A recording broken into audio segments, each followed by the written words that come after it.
السلام علیکم. Good to have you at Urdu audio books. حاضر خدمت ہے مہرالنساء شاہ میر کا ناول بخت، ایپیسوڈ 34.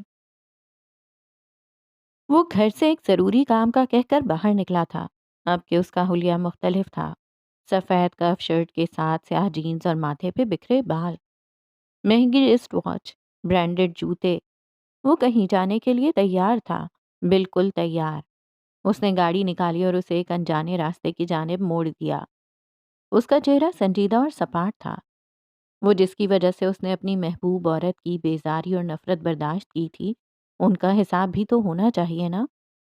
گاڑی ایک درگاہ کے باہر رکی. موبائل پہ چلتے ٹریکر نے یہاں رک جانے کا اندیا دیا. وہ رک گیا. آنکھوں کی تپش اور دل کی جلن بڑھتی چلی گئی. وہ نیچے اترا، درگاہ کے زینے چڑھتا اوپر آیا. درگاہ کے احاطے میں شام کے اس وقت زیادہ رش نہیں تھا. بالآخر وہ اسے نظر آ ہی گیا. درگاہ کے ایک کونے میں ایک درویش کے سامنے وہ بیٹھا ہوا تھا. جس طرح عیسائی اپنے مذہبی امام کے سامنے اپنے گناہ قبول کرتے تھے، اسی طرح نوح مرزا یہاں اس درگاہ میں آ کر اپنے گناہوں کا اعتراف کرتا تھا.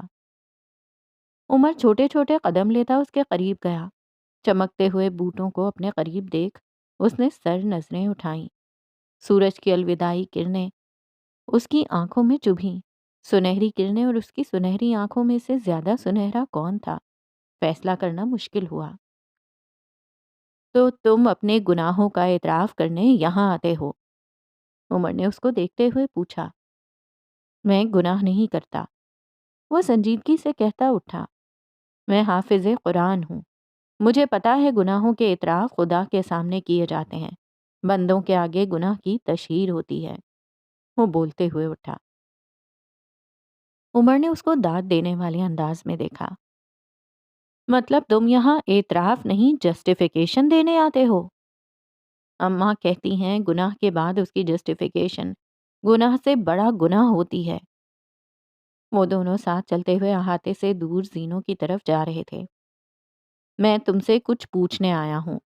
اعتراف کرو گے یا پردہ ڈالو گے؟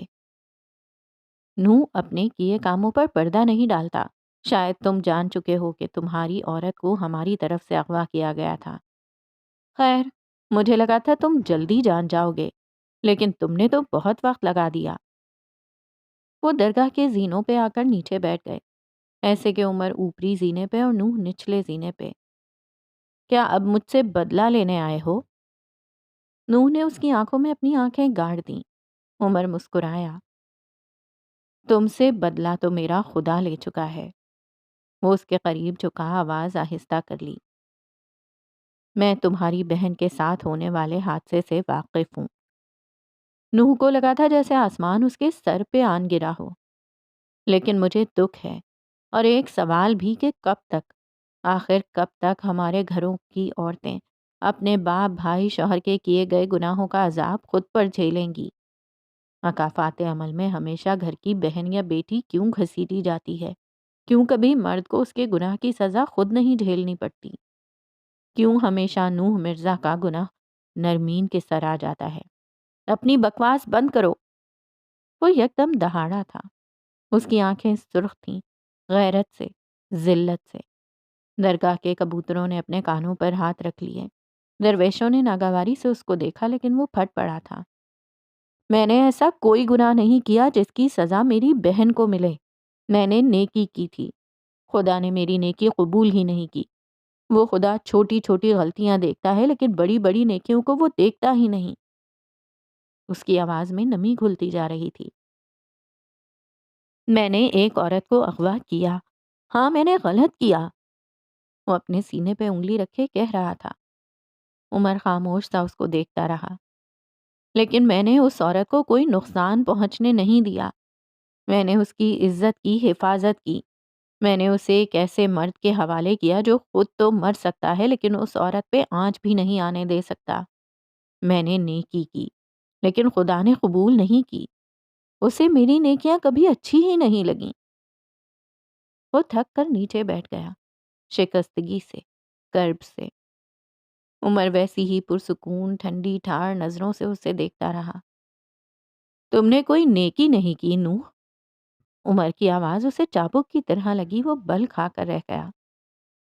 اس عورت کو میرے حوالے کرنا نیکی نہیں، جسٹیفیکیشن تھی، جو ایک لمبے عرصے تک تم اپنے گلٹ کو دینا چاہتے تھے۔ نو پھٹی پھٹی آنکھوں کے ساتھ اسے دیکھے گیا۔ بلکہ تم نے اسے میرے حوالے بھی نہیں کیا، تم نے اسے ایک 2 ٹکے کے ڈرائیور کے حوالے کیا۔ کیا تمہیں اس ڈرائیور پہ بھی یقین تھا؟ تم نے اسے گاڑی کی ڈگی میں بند کر دیا جیسے وہ کوئی سامان ہو۔ تم نے اسے ذہنی مریض بنا دیا ہے۔ تمہیں لگتا ہے یہ نیکی ہے؟ الفاظ تھے کہ سیسا۔ نوح کو لگا وہ جل رہا ہے، پگھل رہا ہے۔ اگر تم اسے بغیر نکاح کے، بغیر کسی تعلق کے میرے حوالے بھی کرتے تو یہ نیکی نہیں ہوتی۔ میں مرد ہوں اور وہ عورت۔ کیا آگ کی حفاظت پیٹرول سے کروائی جاتی ہے؟ یہ سوال نہیں تھا، پھر بھی نوح کو اس کا جواب نہ ہی لگا۔ تم گلٹی تھے نوح، تم جب بھی گناہ کرتے ہو تم گلٹی ہوتے ہو، لیکن معافی مانگنے کے بجائے، اپنی اصلاح کرنے کے بجائے تم جسٹیفیکیشن ڈھونڈتے ہو، اور اس بار تمہاری جسٹیفیکیشن میں تھا۔ خدا نے تمہاری جسٹیفیکیشن تمہارے منہ پہ دے ماری ہے۔ اب اپنے گناہوں کو اون کرنا سیکھو۔ ایک عورت کے لیے ایک غیر محرم مرد کبھی بھی تحفظ نہیں ہوتا، وہ مرد چاہے 2 سال کا بچہ ہو یا 60 سال کا بوڑھا، وہ رہتا مرد ہی ہے اور غیر محرم بھی۔ سو آئندہ وہ اپنی جگہ سے اٹھا۔ اپنے گناہوں میں میرا نام جسٹیفیکیشن کے طور پر نہ لینا۔ تمہاری بہن کے ساتھ جو کچھ بھی ہوا وہ تمہارا مکافات تھا، جو اس معصوم نے جھیلا۔ لعنت ہو تم پہ نوح مغل، لعنت۔ نوح نے اتنی زور سے گردن اٹھائی کہ گردن چٹکنے کی آواز آئی۔ اس نے مجھے مغل کہا؟ میں نے کئی بار سوچا کہ میں تم سے کیسا انتقام لوں، کیا کروں، لیکن آج میں نے فیصلہ کر لیا کہ میں تم سے کوئی انتقام نہیں لوں گا، اور یہی میرا انتقام ہوگا۔ تم یہی چاہتے تھے نا کہ میں تمہیں سزا دوں تاکہ تم ضمیر کی قید سے آزاد ہو سکو؟ نوح شل تھا، ساکت، اس کا چہرہ سفید پڑ رہا تھا۔ عمر اس پر ایک آخری نظر ڈال کر نیچے اترتا چلا گیا۔ دفتن وہ رکا، نیچے سے گردن اٹھا کر اس پچھتاووں میں گھرے انسان کو دیکھا۔ خدا لا علمی ان کو دیتا ہے جن پہ اس نے کرم کرنا ہو۔ وہ بلند آواز میں وہیں سے پکارا۔ میں ایک عرصہ لا علم رہا کیونکہ مجھے وہ پسند کرتا ہے۔ میں سوچ رہا ہوں یہ کرم تم پہ کیوں ہے؟ تم نے مجھے لا علمی کا عذاب دیا تھا نا نوح، آج میں تمہیں علم دیتا ہوں۔ یقین مانو یہ اس سے زیادہ بڑا عذاب ہے۔ تمہاری بہن کا مجرم تمہاری ماں کے مجرم کا بیٹا ہے۔ تمہارے گھر کو گھر کے چراغ سے آگ لگی ہے۔ جاؤ، میں تم پہ ایک بار پھر لعنت بھیجتا ہوں۔ تمہیں یہ عذاب پل پل مارے خدا کرے۔ وہ کہتا ہوا باقی بچے زینے بھی طے کر گیا۔ نوح اسی طرح کھڑا رہا، برف، مجسم، بے حرکت۔ اس کے کانوں میں بس ایک ہی فقرہ گونج رہا تھا، وہ میری نہیں تمہاری بہن ہے۔ سارا دن عجیب بے کلی میں گزرا۔ وہ اسپتال سے آ تو گئی تھی، لیکن مجال ہے جو ایک لمحے کو بھی چین آیا ہو۔ اس نے کئی بار ڈاکٹر کو کال کر کے ہارون کی طبیعت پوچھی تھی۔ وہ اداس تھی، بے حد اداس۔ ساتھ ساتھ اسے بار بار ہارون کی باتیں یاد آ رہی تھیں۔ کیا وہ واقعی ٹاکسک تھی؟ کبھی اسے لگتا وہ ٹاکسک تھی، لیکن اگلے ہی لمحے وہ اس خیال کو جھٹک دیتی۔ ہارون کو چاہیے میں جیسی ہوں مجھے اسی طرح قبول کریں۔ یہ بات وہ خود کو 1000 دفعہ کہہ چکی تھی۔ اس کے موبائل پر مہر ماں کی کالز آ رہی تھی، لیکن وہ پک نہیں کر رہی تھی۔ وہ بس اپنے کمرے میں فرش پر بیٹھی اوپر گھومتے پنکھے کو دیکھ رہی تھی، چپ، گمسم، ویران۔ اگر ہارون کو کچھ ہو جاتا تو وہ خود کو کس طرح معاف کرتی؟ دفتن اس کے کمرے کا دروازہ ہلکی سی چر کی آواز کے ساتھ کھلا تھا۔ اسے پتا تھا کون ہوگا۔ وہ اسی طرح بیٹھی رہی۔ وہ اسی صبح والے سفید لباس میں تھی۔ خون کے دھبے دامن پہ لگے ہوئے تھے، بال الجھے بکھرے ہوئے۔ نہ جانے اس کے بکھرے بال دیکھ عمر کو انہیں سنوارنے کا خیال کیوں آتا تھا۔ وہ خاموشی سے اس کی الماری کی طرف گیا، لباس الٹ پلٹ کیے، پھر ایک جوڑا نکالا۔ انہی قدموں واپس آیا، اس کے قریب پنجوں کے بل بیٹھا، لباس اس کی گود میں دھر دیا۔ جائیں، چینج کر کر آئیں، وہ نرمی سے بولا۔ حالے نے خالی خالی آنکھوں سے اس کو دیکھا۔ ان میں سوال تھے، شکوے تھے، بہت کچھ اور بھی تھا۔ عمر نے محض پلکیں جھپکا کر اسے تسلی دی، جیسے کہہ رہا ہو وہ سارے جواب دے گا۔ وہ بے دلی سے اٹھی، جوڑا ہاتھ میں پکڑے واش روم میں گھس گئی۔ 15 منٹ بعد وہ سادہ سے سرمئی جوڑے میں ملبوس باہر آئی۔ گیلی لٹیں ٹاول سے ڈھک رکھی تھیں۔ عمر شاید کسی کام سے باہر گیا تھا۔ اسی لمحے وہ خود بھی واپس آ گیا۔ اس کے ہاتھ میں ٹرے تھا جس میں ایک چاکلیٹ کیک رکھا تھا۔ تمہارا برتھ ڈے ہے؟ وہ بے اختیار پوچھ بیٹھی۔ عمر ہنس دیا۔ اگر ہوتا بھی تو آج مناتا نہیں۔ کیوں؟ سرمئی بلے کے سوئم کے گزرنے کا انتظار کرتا۔ وہ بولتے ہوئے آیا، کیک بیٹھ کے عین بیچوں بیچ رکھا۔ زیادہ دیر تک اگر بال ٹاول میں لپیٹ کر رکھو تو روکھے اور خشک ہونے لگتے ہیں۔ وہ کیک رکھ کر حالے کو دیکھتے ہوئے بولا، تمہیں بہت پتہ ہے۔ اس نے طنز کیا، البتہ بالوں سے ٹاول نکال لیا۔ میرے حسین ریشمی اور چمکدار بالوں کا یہی تو راز ہے، وہ ایک شان سے بولا۔ حالے نے گہرا سانس لیا۔ آہ، یہ سیلف آبسیسڈ آدمی۔ آپ جانتی ہیں ٹاکسک تعلق کیسا ہوتا ہے؟ وہ بیڈ پہ بیٹھا پوچھ رہا تھا۔ حالے کے بال برش کرتے ہاتھ تھم گئے۔ اس نے مڑ کر عمر کو دیکھا۔ وہ سنجیدہ تھا۔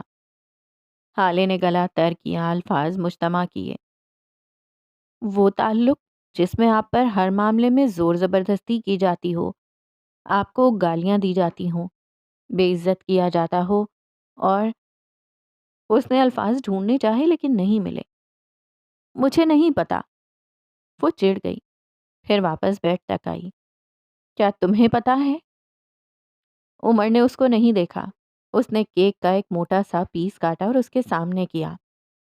وہ میٹھا نہیں کھاتی تھی، چاکلیٹ تو کبھی نہیں، لیکن اس نے تھام لیا، نہ چاہتے ہوئے بھی۔ ٹاکسک تعلق وہ ہوتا ہے جس میں ہمیشہ آپ یا آپ کا دوست یا پارٹنر ہر وقت آپ کی خامی کی بات کرتے رہیں، کبھی آپ کو آپ کی اچھی بات پہ داد نہ دیں، کبھی بھی کسی بھی اچھے کام پر آپ کی تعریف نہ کریں۔ کیا آپ ایسی تھیں؟ حالے نے کیک کا ایک چھوٹا سا کونا دانتوں سے کترا، پھر ایک بڑا حصہ، پھر ایک اور بائٹ۔ دیکھتے دیکھتے وہ سارا ٹکڑا کھا گئی۔ اس کا ذہن کہیں اور تھا۔ حالے، یہ دیکھو، میں نے کوئز کمپٹیشن میں فرسٹ پرائز لیا ہے۔ وہ یونیورسٹی کی راہداری میں تھے۔ ہارون بھاگ کر بمشکل اس کے قریب پہنچا تھا۔ حالے نے ایک نظر اس کے گلے میں پڑے میڈل کو دیکھا اور پھر اس کے خوشی سے تمتماتے چہرے کو۔ اس نے ہارون سے اس مقابلے میں حصہ نہ لینے کو کہا تھا، لیکن اس نے لیا، اور اب وہ فرسٹ آیا تھا۔ حالے کو نہ جانے کیوں اس کی یہ خوشی بری لگی۔ گلے میں پڑے میڈل کو چھوڑو، ہارون، امتحان میں آئی سپلی پہ غور کرو۔ پڑھائی میں اتنی ہی اچھے ہوتے تو سپلیاں نہ لانی پڑتی۔ ہارون کا چہرہ تاریک ہو گیا تھا۔ وہ چپ بیٹھی رہی، کہنے کو کچھ تھا ہی نہیں۔ عمر نے کیک کا ایک اور ٹکڑا کاٹ کر اس کو تھمایا۔ اس نے چپ چاپ لے لیا اور منہ تک لے گئی۔ ایک ایسا تعلق جس میں بار بار آپ کی تذلیل کی جاتی ہو، بلا وجہ، بلا جواز آپ کی کسی بھی بات کو لے کر جھگڑا شروع کیا جاتا ہو، آپ کو ڈی گریڈ اور بے عزت کرنے کا کوئی موقع ہاتھ سے جانے نہ دیا جاتا ہو۔ حالے نے یاد کرنا چاہا کہ ایسا کب ہوا تھا۔ ایسا ان گنت بار ہوا تھا۔ وہ کسی ایک واقعے کو یادداشت کا حصہ بنانے سے قاصر رہی۔ وہ بس خاموشی سے اس کو سنتے ہوئے کیک کھاتی گئی۔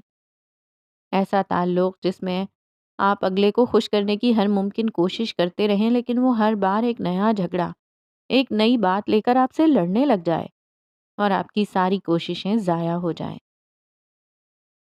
یہ واقعہ ان کی دوستی میں کوئی 1000 بار دہرایا جا چکا تھا۔ حالے کو لگتا تھا یہ دوستی کے چھوٹے موٹے جھگڑے ہیں۔ آج اسے پتہ لگا تھا یہ ٹاکسیکنس ہے۔ وہ کیک کا ایک اور موٹا ٹکڑا کھا گئی۔ سیاہ آنکھوں والا مرد کہے گیا، ایک ایسا تعلق جس میں جب بھی آپ کو اس کی ضرورت ہو یا آپ اس سے بات کرنا چاہیں تو آپ مزید پریشان ہو جائیں، یا پھر آپ کو محسوس ہو کہ اسے آپ کی تکلیف سے فرق ہی نہیں پڑتا، آپ کی باتیں اسے آپ کا غم لگ ہی نہیں رہی اور آپ مسلسل نظر انداز ہو رہے ہیں۔ اس نے بولتے ہوئے کیک کا ایک اور ٹکڑا اس کو تھمایا۔ وہ بچوں کی طرح چاکلیٹ سے لتھڑی ہوئی انگلیوں کے ساتھ کیک کھاتی رہی۔ ایسا تعلق جس میں کبھی کسی موقع پر آپ کا ساتھ نہ دیا جاتا ہو، آپ کو ہر قسم کی سپورٹ سے محروم کیا جاتا ہو۔ اگر آپ کسی کام کو کرنے سے پہلے رائے چاہتے ہوں گے تو ہمیشہ آپ کو ناکامی کے خوف سے ڈرایا جاتا ہو۔ اگر آپ کی مدد کے معاملے میں اب اس میں اگر وہ کہیں مجبور ہے یا مدد نہیں کر سکتا تو وہ ایک الگ بات ہوگی۔ وہ کیک کا ایک اور بڑا ٹکڑا بھی کھا گئی۔ انگلیاں چاکلیٹ سے بھر گئیں، چہرے اور کپڑوں پر بھی ذرا ذرا چاکلیٹ لگ گیا۔ وہ کوئی بگڑی بچی لگ رہی تھی۔ عمر اس کو دیکھتے ہوئے اٹھا، اس کی سنگھار میز تک گیا، گیلے وائپس کے 2 ٹکڑے اٹھائے اور اس تک واپس آیا۔ میں اس ٹاپک پر مزید آدھا گھنٹہ بات کر سکتا ہوں، لیکن آپ مجھے یہ بتائیں کہ کیا ان سب باتوں سے آپ خود کو ریلیٹ کرتی ہیں؟ ایلیٹ کلاس کی مغرور لڑکی نے اس بات میں سر ہلا دیا۔ کیا آپ خود کو بدلنا چاہتی ہیں؟ اس نے گیلے وائپ سے اس کی انگلیاں صاف کرتے ہوئے پوچھا۔ اب پلیز یہ مت کہیے گا کہ میں جیسی ہوں ٹھیک ہوں۔ ابھی حالے کچھ کہتی کہ وہ بول اٹھا۔ حالے دھک سی رہ گئی۔ اس کا سر جھکا ہوا تھا، وہ اپنے کام میں مصروف تھا، پھر اسے کیسے پتا چلا؟ اب اس نے دوسرے ہاتھ کی انگلیاں صاف کرنی شروع کی۔ یہ فیس بک اور انسٹاگرام کے کوٹس وہیں اچھے لگتے ہیں۔ انسان کو ہر دور میں ہمیشہ خود کی گرومنگ اور اصلاح کی ضرورت ہوتی ہے۔ آپ جیسے ہیں ویسے ٹھیک کبھی نہیں ہوتے۔ کیا ایک جوڑا جسے آپ کئی بار پہن چکے ہیں، کئی فنکشنز اس جوڑے میں اٹینڈ کر چکے ہیں، وہی جوڑا ہمیشہ پہنے رہ سکتی ہیں؟ اس نے گردن اٹھائی۔ اب اس نے وائپس حالے کے ہاتھ میں تھمایا اور اس کے چہرے کی جانب اشارہ کیا۔ وہ مرے مرے ہاتھوں سے چہرہ صاف کرنے لگی۔ کیا گھر کو ہر روز صفائی کی ضرورت نہیں رہتی؟ ہم گھر کیوں صاف کرتے ہیں؟ اسے رہنے دینا گندا، جو ہے جیسا ہے ٹھیک ہے۔ چہرہ صاف نہیں ہو رہا تھا، اس کے ہاتھوں کی حرکت سست تھی۔ عمر نے اس کے ہاتھ سے وائپ لے لیا۔ ایسا نہیں ہوتا حالے، پرانے کپڑے پہنو گے تو پھٹ جائیں گے، جسم نظر آئے گا، آپ سے بدبو آئے گی، کوئی انسان آپ کے قریب نہیں آئے گا۔ اس نے نرمی سے وائپس اس کے چہرے پہ لگانا شروع کیا۔ دائیں طرف سے چہرہ صاف ہونے لگا، چاکلیٹ کے گہرے بھورے دھبے صاف ہونے لگے۔ گھر خراب ہوگا تو خود کو کراہیت آئے گی، کیڑے مکوڑے پیدا ہوں گے، کھانا پانی مردار ہوگا، اور پھر گھر کے مکین تک آپ سے بیزار ہو جائیں گے۔ خود کو بدلیں حالے، مثبت تبدیلیاں بری نہیں ہوتی، وہ ضروری ہوتی ہیں۔ چہرے کے بائیں جانب چلتا اس کا ہاتھ رک گیا۔ چہرہ اب صاف تھا، دودھیا بے داغ۔ اس نے اپنے کیک کا ٹرے اٹھایا اور جانے کو مڑا۔ وہ اسی طرح بیٹھی رہی۔ چاکلیٹ انسان میں خوشی کے ہارمونز پیدا کرتا ہے۔ آپ نے تو آدھا کیک کھا لیا اور اب تک اسی طرح بیٹھی ہیں۔ وہ مسکراہٹ دبائے کہہ رہا تھا۔ حالے نے اس کے کیک کے خالی ٹرے کو دیکھا اور پھر اپنے ہاتھ دیکھے۔ اللہ اللہ، میں سارا کھا گئی۔ وہ صدمے سے بڑبڑائی۔ اللہ اللہ، میری ساری ڈائٹ خراب ہو گئی۔ اللہ، میں آج تمہارا قتل کر دوں گی عمر حیات۔ وہ خراتے ہوئے اٹھی۔ عمر حیات کے بنگلے پر اس وقت جنگ عظیم سوئم کا وقت ہوا چاہتا تھا۔ صبح کی خوشگواری ختم ہو گئی تھی۔ پیلی دھوپ نے سارے میں اپنے پر پھیلا رکھے تھے۔ وہ ہینڈ بیگ کندھے پر لگائے ہسپتال جانے کو تیار تھی۔ آج کا دن ایک نئی شروعات کے نام، چاہے مرض کوڑ کا ہو یا کینسر کا، وہ ہارون کو نہیں چھوڑے گی۔ اس نے طے کر لیا تھا۔ اس نے آج گہرے گلابی رنگ کا جوڑا پہن رکھا تھا، گلے میں ہم رنگ دوپٹہ، بھورے بال پشت پر پھیلے تھے، کانوں میں ڈائمنڈ ٹاپس۔ وہ حسین ترین لگ رہی تھی۔ پرس کا اسٹریپ کندھے پر ٹکائے وہ جانے کو تیار تھی۔ اس نے عمر کو اپنے کمرے سے باہر آتے دیکھا۔ وہ دونوں ایک دوسرے کو دیکھ کر مسکرائے۔ کلفتیں دور ہونے لگیں۔ آج اس کی انکوائری تھی۔ وہ دونوں گاڑی میں بیٹھے اسپتال کی طرف جا رہے تھے۔ حالے کو اسپتال چھوڑ کر عمر کو سردار کے ساتھ نکلنا تھا۔ وہ اسپتال کے باہر کھڑا کالز کیے جا رہا تھا۔ اسپتال کے باہر پہنچ کے وہ دونوں باہر آئے۔ سردار سامنے ہی کھڑا تھا، منہ کے زاویے بگاڑے، سخت تپا ہوا۔ عمر نے اس کے قریب پہنچ کر ہاتھ کا پنجہ اس کے ہاتھ سے ملایا۔ آدھے گھنٹے سے انتظار کر رہا ہوں، تم نے تو کہا تھا تم راستے میں ہو، وہ بیزاری سے کہہ رہا تھا۔ آدھا گھنٹہ پہلے تک تو یہ تیار بھی نہیں تھا۔ حالے نے لقمہ دیا۔ سردار جل بھن گیا۔ میں تیار نہیں تھا یا آپ کے لائنر کی شیپ سیدھی نہیں جا رہی تھی؟ وہ ہالے کے کان کے پاس جھکا۔ ہالے نے کلس کر اس کو دیکھا۔ کتنی گہری نظریں تھیں اس کی۔ خیر مجھے چند گھنٹے لگ جائیں گے۔ آپ یہاں سے گھر جائیے گا اور شام کو حسن کا میچ ہے، آپ وہاں بھی جائیں گی، اوکے؟ وہ سنجیدگی سے کہہ رہا تھا۔ کوئی مسئلہ ہو، کوئی بات ہو، آپ فوراً مجھے کال کریں گی۔ میں لیل کو کال کر دوں، وہ آپ کے ساتھ آ جائے گی۔ حالے نے اس کی آنکھوں میں دیکھا۔ وہ فکر مند تھا، دور کہیں شاید ڈرا ہوا بھی۔ میں اپنا خیال رکھ سکتی ہوں عمر، نرمی سے یقین دہانی کروائی۔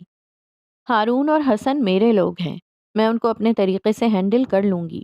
لیل، تم یا کوئی اور مجھے اس معاملے میں کسی کی ضرورت نہیں پڑے گی۔ تم شہر سے باہر نہیں جا رہے، بس چند گھنٹوں کی بات ہے، تم آ جاؤ گے۔ وہ رکی، آنکھوں میں شرارت ابھری۔ آئی جی سر بابا کے دوست ہیں، کہو تو سفارش لگوا دوں؟ وہ لاہور پڑتا مڑ گیا۔ اگر نہیں مانتا تو مٹھی گرم بھی کر سکتے ہیں۔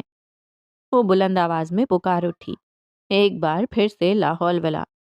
وہ بغیر مڑے کہتا گاڑی میں بیٹھ گیا۔ حالے اس کو جاتا دیکھتی رہی، پھر قدم اندر کی جانب موڑے۔ وہ اسپتال کی پتھریلی روش کے بعد ٹھنڈی یخ راہداریاں عبور کرتی ہارون کے کمرے کی طرف بڑھتی چلی گئی۔ فی الحال اسے بات کرنے کی اجازت نہیں تھی، لیکن اسے دیکھا جا سکتا تھا۔ وہ بس اسے دیکھنے آئی تھی۔ راہداری کی سیدھ میں اس نے دیکھا ہارون کے کمرے کے باہر سفید شلوار قمیض میں سرمئی آنکھوں اور صاف رنگت والے شاہد حسین کھڑے تھے۔ وہ کسی سے فون پر بات کر رہے تھے۔ حالے کو دیکھ کر چند الوداعی کلمات کہہ کر کال کاٹ دی۔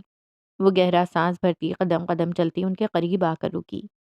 وہ جب بھی اس طرح ان کے پاس آتی تھی، شاہد اس کے دونوں ہاتھ اٹھا کر باری باری چومتے تھے۔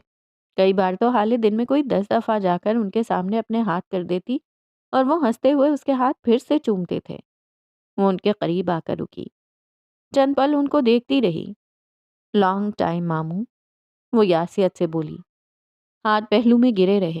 وہ اس کے مٹی والے ہاتھ چوم سکتے تھے، لیکن اپنے بیٹے کے خون سے رنگے ہاتھ نہیں۔ Long time. ان کا لہجہ ٹھنڈا تھا۔ وہ 2 قدم آگے آئے، پہلو میں گرے اس کے دونوں ہاتھ فضا میں بلند کیے۔ حالے کا سانس تک رک گیا۔ انہوں نے باری باری اس کے دونوں ہاتھوں پہ بوسہ دیا، لیکن آج اسے اس لمس میں نہ محبت محسوس ہوئی، نہ عقیدت، نہ کوئی اور جذبہ۔ وہ ٹھنڈا، بے جان، بے زار لمس تھا۔ وہ اسی طرح اس کا ہاتھ پکڑے اسے سامنے پڑے بینچ پر بٹھا گئے، خود اس کے ساتھ بیٹھے۔ چند پل خاموشی کا راج رہا۔ حالے نے گلا کھنکار کا بات کا آغاز کیا۔ میں ہارون کو دیکھنے آئی ہوں۔ پچھلے دنوں جو کچھ بھی ہوا، ہم سب بھول کر ایک نئی شروعات کریں گے۔ کیا میں اس سے مل لوں؟ وہ کیوں پوچھ رہی تھی؟ یہی سوال وہ خود سے کرنا چاہتی تھی۔ ہارون سے ملنے کے لیے بھی اجازت؟ اس کا پیچھا چھوڑ دو حالے، وہ اس کی آنکھوں میں دیکھ کر بولے۔ حالے کو لگا اسے سننے میں غلطی ہوئی ہے۔ بچپن سے اس نے یہی سنا تھا، ہارون کے ساتھ رہو حالے۔ اور آج وہ اتنی آسانی سے کیسے کہہ سکتے تھے کہ حالے اسے چھوڑ دے، حالے ہارون کو چھوڑ دے؟ ہی از آل آئی ہیو، وہ کہے جا رہے تھے۔ اس کو میرے پاس رہنے دو، پلیز اس سے دور رہو۔ تم کرسڈ ہو، تمہارے ساتھ کھڑے تمہارے لوگ کرسڈ ہوتے جا رہے ہیں۔ میرے پاس بس وہی ہے، اس پر اپنا رنگ مت چڑھاؤ، پلیز اسے چھوڑ دو۔ وہ ایک ہی سطر دہرا رہے تھے۔ حالے کی آنکھیں گلابی پڑنے لگیں، چہرہ سرخ ہوا، کرب سے تاریک بھی پڑا۔ میں اس کی گارجین ہوں، میں اس کی دوست، اس کی پروٹیکٹر ہوں۔ میں تو آپ کا فیوریٹ بچہ ہوں ماموں، آپ میرے ساتھ ایسے کیسے کر سکتے ہیں؟ Don't you love me any more? اس نے دکھ سے پوچھا۔ آئی ڈو، شاہد نے جھکے سر کے ساتھ اعتراف کیا۔ میں تم سے محبت کرتا ہوں، بہت محبت کرتا ہوں، لیکن تم مجھے ایک بات بتاؤ، اس دنیا میں مجھے سب سے زیادہ محبت کس چیز سے ہے؟ انہوں نے چہرہ اٹھا کر حالے کی آنکھوں میں دیکھتے ہوئے پوچھا۔ پودے، آپ کو پودوں سے محبت ہے؟ درست، اور میں ان پودوں پر لگی امر بیل اپنے ہاتھوں سے کاٹتا ہوں۔ حالے کا دل دھک سے رہ گیا۔ تم پودوں پر لگی امر بیل بن گئی ہو، تم زندگی چھیننے لگ گئی ہو، تم پودوں کو گرو نہیں کرنے دے رہی، تم پودوں کو زندگی سے محروم کر رہی ہو، وہ زندگی جن پہ ان کا حق ہے، وہ زندگی جس میں تمہارے بغیر ان کی نشوونما بہت اچھی ہو رہی ہے، وہ خوش ہیں۔ ان کا لہجہ ٹھنڈا تھا، برف جیسا ٹھنڈا۔ ہالے سن رہ گئی۔ مہرماں ٹھیک ہی تو کہتی تھی۔ وہ اٹھ کھڑے ہوئے۔ تم میرا فیوریٹ بچہ ہو، میں تم سے بہت محبت کرتا ہوں، لیکن ہارون سے زیادہ نہیں۔ اولاد کی محبت ہر شے پر بھاری ہوتی ہے، میں تمہاری خاطر ہارون کو نہیں کھو سکتا۔ تم چلی جاؤ ہالے please, he is all I have. آخر میں وہ منت سے بولے تھے۔ آنکھوں میں جمع ہوئے آنسوؤں کی وجہ سے مناظر دھندلے ہو رہے تھے، ٹانگوں کی جان جیسے نکلتی جا رہی تھی۔ وہ اٹھی، گردن کڑائے رکھی، نم آنکھوں کا زوم نہ ٹوٹا۔ میں امر بیل نہیں ہوں ماموں، میں آپ کے فیوریٹ پودے کا پانی ہوں، میٹھا ٹھنڈا پانی۔ وہ ان کی آنکھوں میں دیکھتی کہہ رہی تھی، اس کی آواز میں ایک مان تھا، ایک زوم تھا۔ میں آپ کے فیوریٹ پودے کی زرخیز مٹی ہوں، میں اس کی کھاد ہوں۔ اگر امر بیل کو نکال بھی دیں گے تو بغیر زرخیز مٹی اور کھاد کے پودا مر ہی جائے گا۔ اب یہ آپ کے ہاتھ میں ہے، آپ اپنے فیوریٹ پودے کو کون سی موت دیتے ہیں۔ میں جا رہی ہوں۔ اگر راہداری کے اختتام تک آپ نے ہمیشہ دہرایا جانے والا جملہ ہارون کے ساتھ رہو حالے کہہ دیا تو میں رک جاؤں گی، ورنہ آپ اپنے پودے کی موت کے ذمہ دار خود ہوں گے۔ وہ بول کر پرس کندھے پر اٹھائے آگے بڑھ گئی۔ قدم من من بھر کے تھے، دل جیسے پسلیاں توڑ کر باہر آنے کو بےتاب، آنسو بہنے کو بے صبر، لیکن وہ چلتی رہی اور شاہد حسین اس کو جاتا دیکھتے رہے۔ راہداری کے سرے پر وہ رکی، بس ایک پل کو، بس ایک لمحے کو اسے لگا اسے روک لیا جائے گا، لیکن کوئی آواز، کوئی پکار اس کی سماعت کا حصہ نہ بن سکی۔ دل ایک چھناکے سے ٹوٹا، روح تک زخمی ہو گئی، لیکن پھر وہ مڑ گئی۔ وہ کم از کم اتنی باوقار ضرور تھی کہ وہاں نہ رکتی۔ باوقار رہنا آپ کو کئی قسم کی ذلتوں سے بچا لیتا ہے۔ وہ جب رشتوں سے دور جا رہی تھی تب تو سارے رشتے ایک ہجوم کی طرح اس کے قریب آ رہے تھے، لیکن آج جب اس نے ہاتھ بڑھایا تو اس کا ہاتھ بری طرح جھٹک دیا گیا۔ خالی سڑکوں پہ گاڑی دوڑاتے ہوئے اسے اندازہ ہی نہیں ہوا کہ شام کب ہوئی۔ وہ دوپہر میں اسپتال گئی تھی اور اب شام کے 5 بج رہے تھے۔ حسن کا میچ شروع ہونے میں بس 10 منٹ باقی تھے۔ اس نے گاڑی گراؤنڈ کی جانب موڑی۔ وہ اس کا بھائی تھا، اس کا خون، اس کے باپ کی پرچھائی۔ وہ انہی کی طرح مہربان ہوگا، وہ جانتی تھی۔ وہ جب گراؤنڈ پہنچی تو گراؤنڈ لوگوں سے کھچا کھچ بھرا ہوا تھا۔ آج سٹی ٹورنامنٹ کا فائنل تھا۔ حسن کی ٹیم فائنلسٹ تھی۔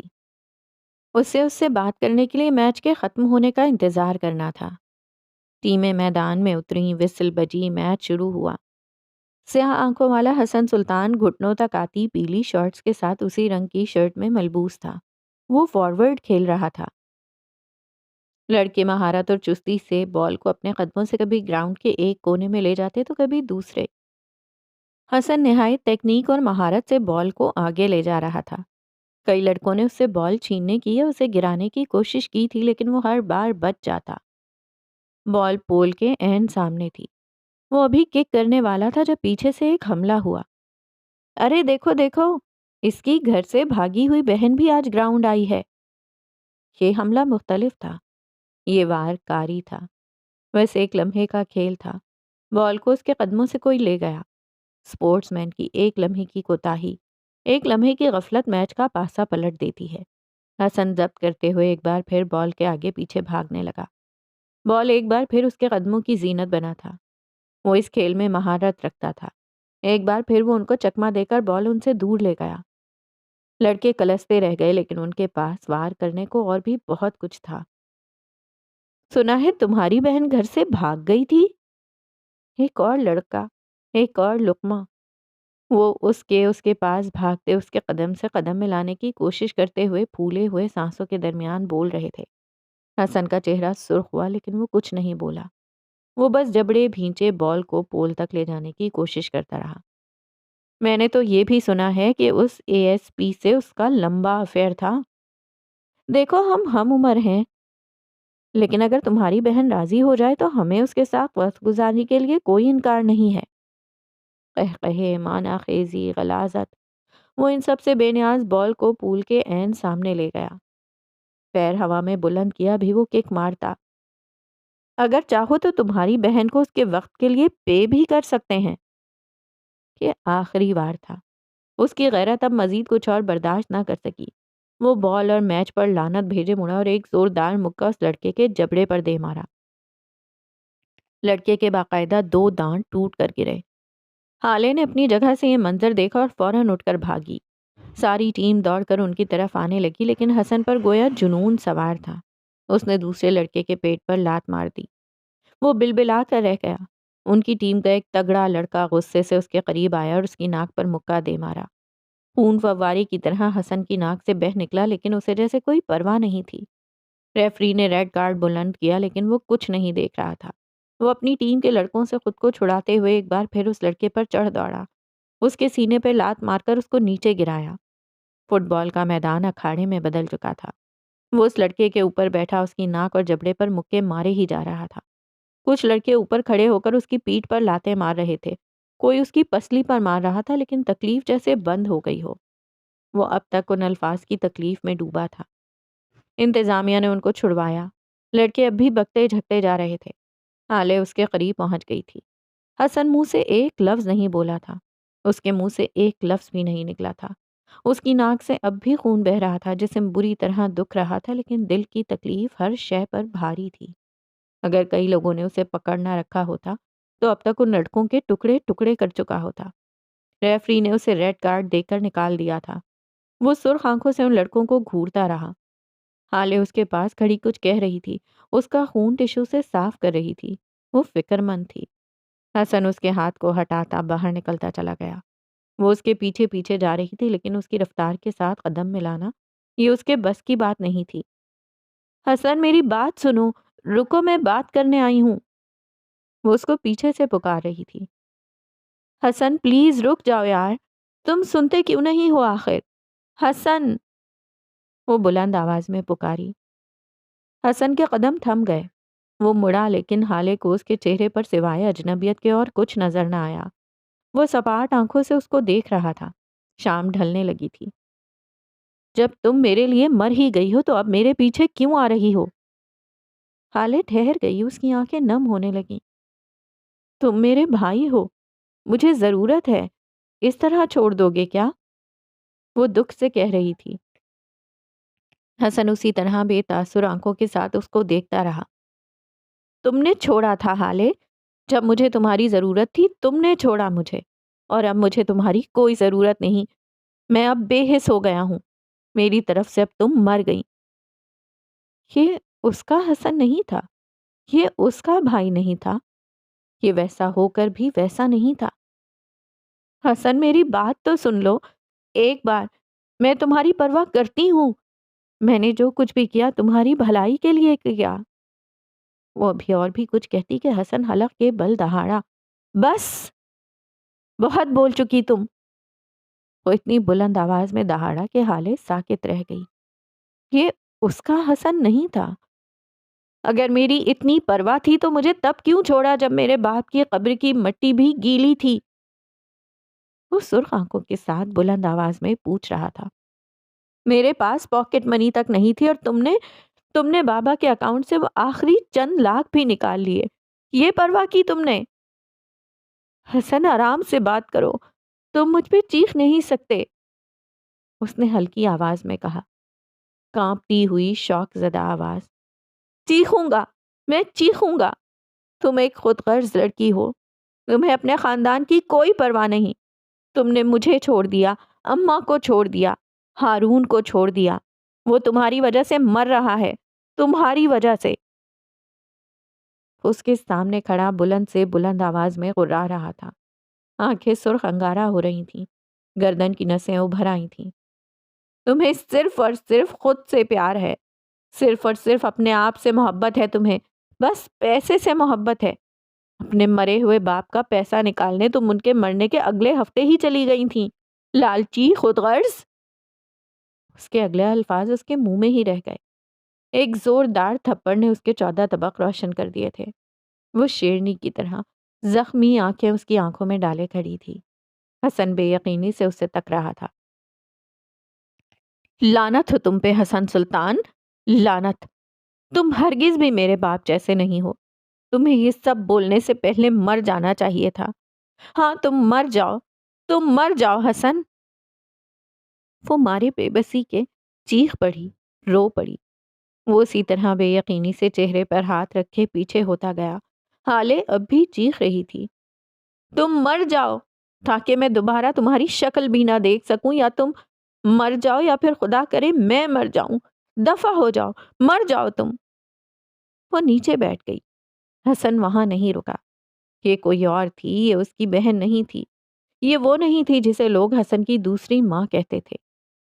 مر جاؤ، جہنم میں جاؤ، اپنی شکل نہ دکھانا دوبارہ، مر جاؤ تم۔ میں اب تمہیں کبھی نہیں دیکھنا چاہتی، تم مر جاؤ، مر گئے تم میرے لیے۔ وہ نظروں سے اوجھل ہو گیا تھا، لیکن وہ اب بھی اس زمین پر بیٹھی اسے کوس رہی تھی۔ یہ اس کا بھائی نہیں تھا، وہ اپنے بھائی کو ایسا نہیں کہہ سکتی تھی۔